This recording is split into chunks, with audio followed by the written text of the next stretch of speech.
Good morning. Today is March 24th. This is your daily update from Coronavirus Central. I got some new stuff that I'm doing. I don't want to continue doing the same stuff when it's not really, I don't think it's always fruitful. So looking at these prevalence statistics is interesting, and we're seeing a lot of changes occurring, but the data keep on coming in, and new things pop into my head as we're going through this. So in addition to looking at the prevalence per 100,000, you can see Italy's massive, Iran, Spain. Now, I didn't sort this by prevalence. Instead, I sorted this by case fatality, because now that this affliction has been going on for quite a while, we're starting to get good data on what's called case fatality. That's the number of deaths divided by the ever diagnosed. And plus, sometimes the data don't come in like as quickly as I need them to. For instance, for prevalence, I was looking for data in the U.S. for exactly how many people have recovered, and I'm not getting that. So at this moment, it might be coming in any second. So I can't give you the most accurate prevalence per 100,000.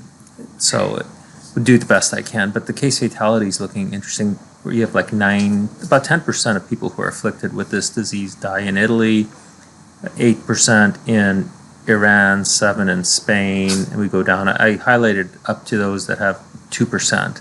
Anybody below that, including the United States, we're 1.3%. So we're not quite as high. Yeah, we're very similar to South Korea, which is we started on the same date. But there's some interesting stuff that I looked at. And last night you might have seen when I posted a video, or it was yesterday, about percent over 65, and try to see the relation between that and case fatality. So these data, percent over 65 and hospital beds, are available through the World Bank, and these data are interesting. This is the number of hospital beds per 1,000 individuals in a country. So I thought that might be interesting. That gives you an idea about healthcare in different countries. Like, for instance, in South Korea, there's 11.5 hospital beds per 1,000 individuals versus the U.S. is 2.9. So when we talk about a crisis, we have to be able to respond. Sometimes it's difficult if we don't have enough hospital beds. Now, let's look at these in terms of some figures. I'll get to that really cool one in a moment. Just looking at prevalence statistics. Oops, here we go. Prevalence statistics in the United States, we see that the prevalence, and again, I didn't get the full number of recovereds yet for today, but this is where we are. We're moving up steadily. We're catching up to South Korea. I added Italy here, though, because you need to get a context, USA versus South Korea and Italy, to see how things are happening in Italy in terms of the prevalence. It's just skyrocketed over this. Pretty steady increase, right?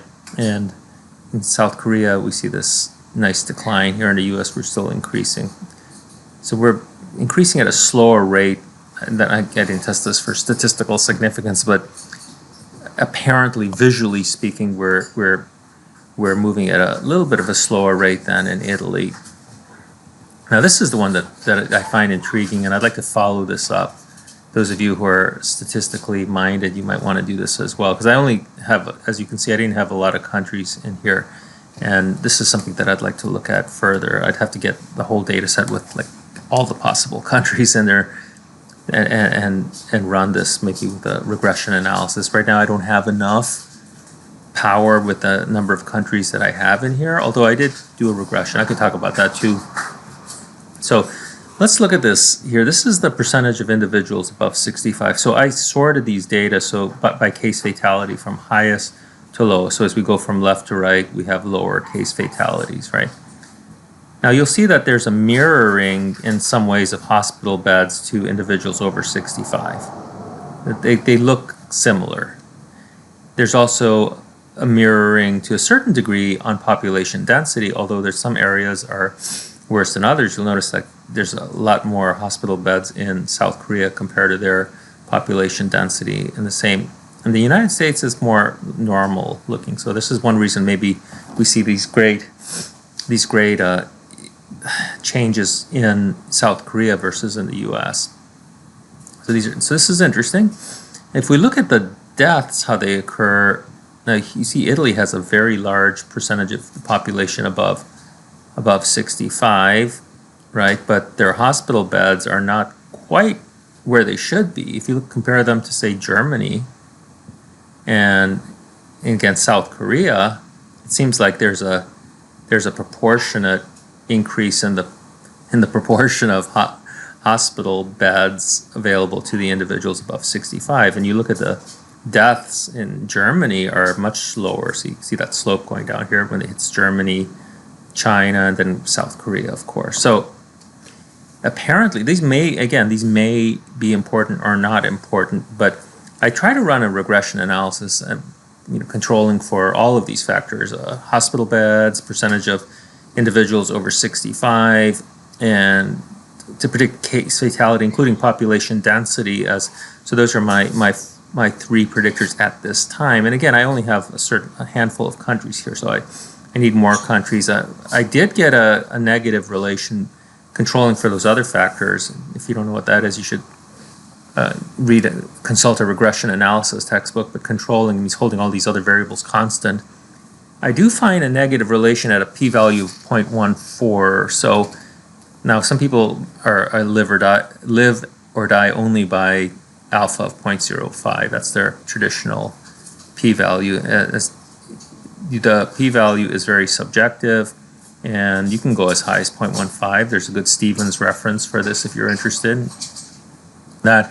But it depends on the power you have, and with a small number of countries, my power isn't that high here for these data. So I think that's an interesting trend. I'd like to redo this analysis with all the countries available and see what happens then.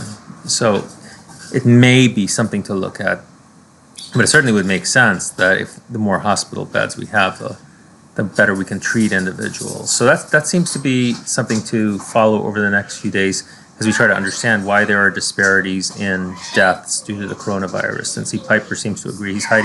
He actually hides inside this tube. He loves tubes. He goes into little tunnels and hides and plays in them. Life to be a bird. He's very happy that I'm here every day, though. See, there you go. All right, have a wonderful day and keep up the good work. Bye.